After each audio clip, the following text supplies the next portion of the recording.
क्या आप जानते हैं कि दुनिया के सबसे बड़े इत्तेहाद और मिलिट्री अलायंस नेटो के टूटने का खतरा पैदा होगा और इसकी वजह है ग्रीनलैंड। वही ग्रीनलैंड जिसे अब तक हम सिर्फ बर्फानी रीच और खामोश जजीरे के तौर पर जानते हैं, लेकिन आज वही ग्रीनलैंड आलमी सियासत का मरकज बनता जा रहा है।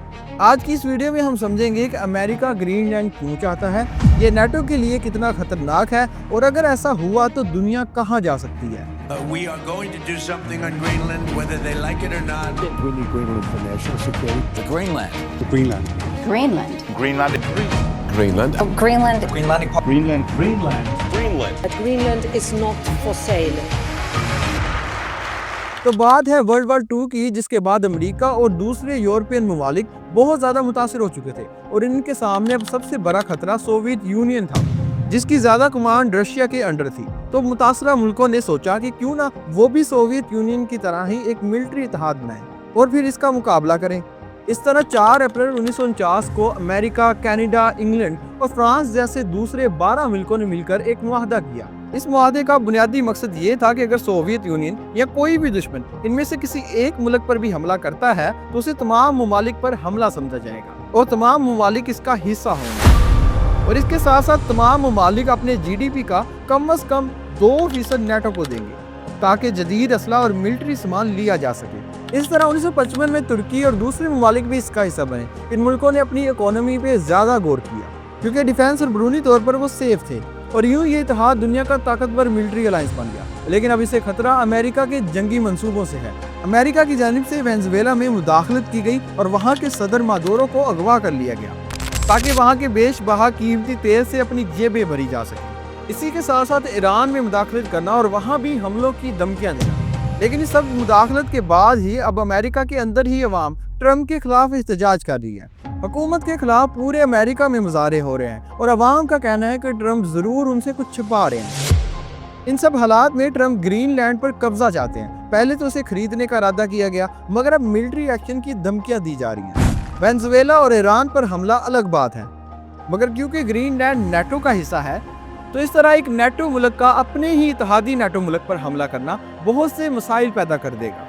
ट्रम्प के मुताबिक ग्रीनलैंड पर मुकम्मल कंट्रोल अमेरिका की कौमी सलामती के लिए बहुत ज़रूरी है और अगर अमेरिका ने जल्दी कुछ ना किया तो रूस और चाइना जल्द ही इस इलाके पर कब्जा कर लेंगे। लेकिन अगर इस बात को सच माना भी जाए तो रूस का यूक्रेन पर हमला करना फिर गलत नहीं है और इसी तरह चाइना भी फिर ताइवान पर जल्द कब्जा कर सकता है ताकि इन मुल्कों की सिक्योरिटी को भी कोई मसला ना हो। लेकिन वहाँ अमेरिका इस बात को तस्लीम नहीं करता। लेकिन आखिर क्या ऐसा ग्रीनलैंड में है जो अमेरिका इस हद तक पहुंचा हुआ है कि वो नेटो की भी परवाह नहीं कर रहा। ग्रीनलैंड दुनिया का सबसे बड़ा जजीरा है। ये इस कदर बड़ा है कि इसके अंदर 6 जर्मनी आ सकते हैं, लेकिन इसके बावजूद वहाँ सिर्फ 56,000 के करीब लोग रहते हैं। इसकी लोकेशन कुछ ऐसी है कि कुछ सालों बाद ही ये आलमी सियासत का हिस्सा बन जाता है। ये अमेरिका और यूरोप दोनों के दरमियान वाक़या है। एक तरफ आर्कटिक समंदर है जो तेजी से पिघल रहा है, जबकि दूसरी तरफ अटलांटिक समंदर है जहां से अमेरिका और यूरोप के दरमियान तिजारत होती है। वैसे लोकेशन के लिहाज से ग्रीनलैंड अमेरिका के ज्यादा करीब है, लेकिन वहां के रहने वाले सकाफती और सियासी तौर पर बरसों से यूरोप के ज्यादा करीब है। डेनमार्क ने तकरीबन 300 साल पहले ग्रीनलैंड में कॉलोनियां आबाद 1953 में इसे कानूनी तौर पर डेनमार्क का हिस्सा करार दिया गया। वक्त के साथ साथ ग्रीनलैंड इंडिपेंडेंट होता गया। अब इसके तमाम तर अंदरूनी मामलात ये खुद ही तय कर रहा है, लेकिन डिफेंस और फॉरेन अफेयर्स आज भी डेनमार्क ही के कंट्रोल में है। ट्रम्प के दबाव के बावजूद ग्रीनलैंड की हुकूमत ने वाज़ेह कर दिया है कि वो अमेरिका को एक इत्तेहादी के तौर पर तो जरूर देखती है, लेकिन इसका ये मतलब हरगिज नहीं है कि वो अमेरिका का हिस्सा बनना चाहती है। और डेनमार्क भी ये बात कई बार कह चुका है कि ग्रीनलैंड बराए फरोख्त नहीं है। अब ट्रम्प के लिए मसला ये है कि अमेरिका में पहले ही अवाम एहतजाज कर रहे हैं और वेनेजुएला पर हमले को भी इंटरनेशनल लेवल पर बहुत नापसंद किया गया है। तो अब ग्रीनलैंड पर हमला करना बहुत से मसाइल पैदा कर देगा, खास तौर पर नेटो के लिए। डेनमार्क नेटो का रुकन है और अगर इसके इलाके यानी ग्रीनलैंड पर अगर कोई फौजी कार्रवाई होती है तो नेटो के मुआहदे के मुताबिक तमाम मुल्कों को इसके भरपूर जवाब के लिए मिलिट्री एक्शन करना पड़ेगा। तो इस सबसे नेटो के अंदर ही जंग जैसी सूरत हाल पैदा हो जाएगी और इससे नेटो का वजूद ही खत्म हो सकता है। वो इत्तेहाद जो मगरिब ने सोवियत यूनियन से बचाव के लिए बनाया था, आज उसके खात्मे की वजह अमेरिका बन सकता है। जो मुल्क सालों से सबसे ज्यादा नेटो को सिक्योरिटी फराहम करता रहा है, आज वही इसके खात्मे की वजह बन रहा है। इस सबसे नेटो के अंदर ही जंग जैसी सूरत हाल पैदा हो सकती है जिससे नेटो का वजूद ही खत्म हो सकता है।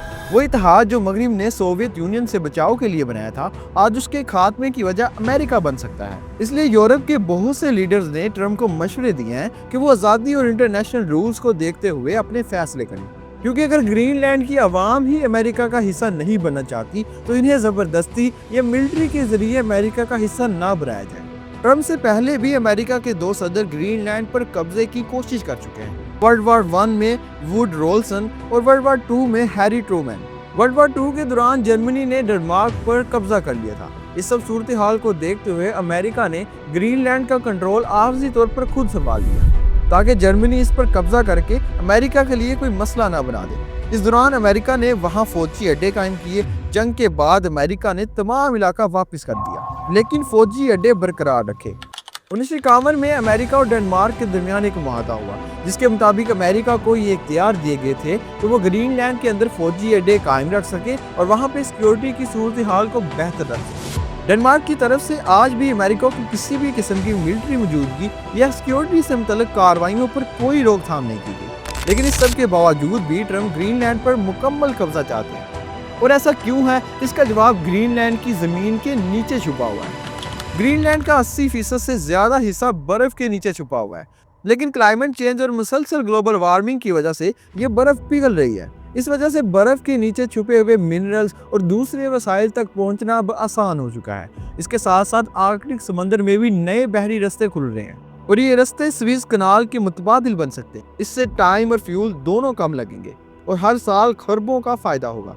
और इसके अलावा ग्रीनलैंड से तेल, गैस और दूसरे मिनरल्स के ज़खायर भी मिल रहे हैं। मज़ीद ये कि ग्रीनलैंड के नीचे मौजूद मिनरल्स और रिसोर्सेज ऐसे हैं जिनसे डिजिटल डिवाइसेस और इनकी चिप्स बनाने में मदद मिलती है। और अब तक इन मिनरल्स की सप्लाई में चीन बहुत आगे है, इसलिए अमेरिका की नज़रें ग्रीनलैंड पर हैं ताकि इसके रिसोर्सेज और मिनरल्स को लूटा जा सके और इसके लिए सिक्योरिटी का बहाना बनाया जा रहा है। लेकिन अगर अमेरिका भी ज़बरदस्ती फौजी कार्रवाई करता है तो इससे सिर्फ नेटो को मसला नहीं होगा, बल्कि इससे तमाम यूरोप और दूसरे ममालिक को भी खतरा है, क्योंकि इससे ये पैगाम वाज़ेह हो जाता है कि अमेरिका अपने फ़ायदे के लिए किसी भी हद तक जा सकता है और इंटरनेशनल रूल्स बेमायनी हो जाते हैं। सवाल ये नहीं है कि अमेरिका क्या करेगा, सवाल ये है कि क्या दुनिया उसे रोक पाएगी या नहीं।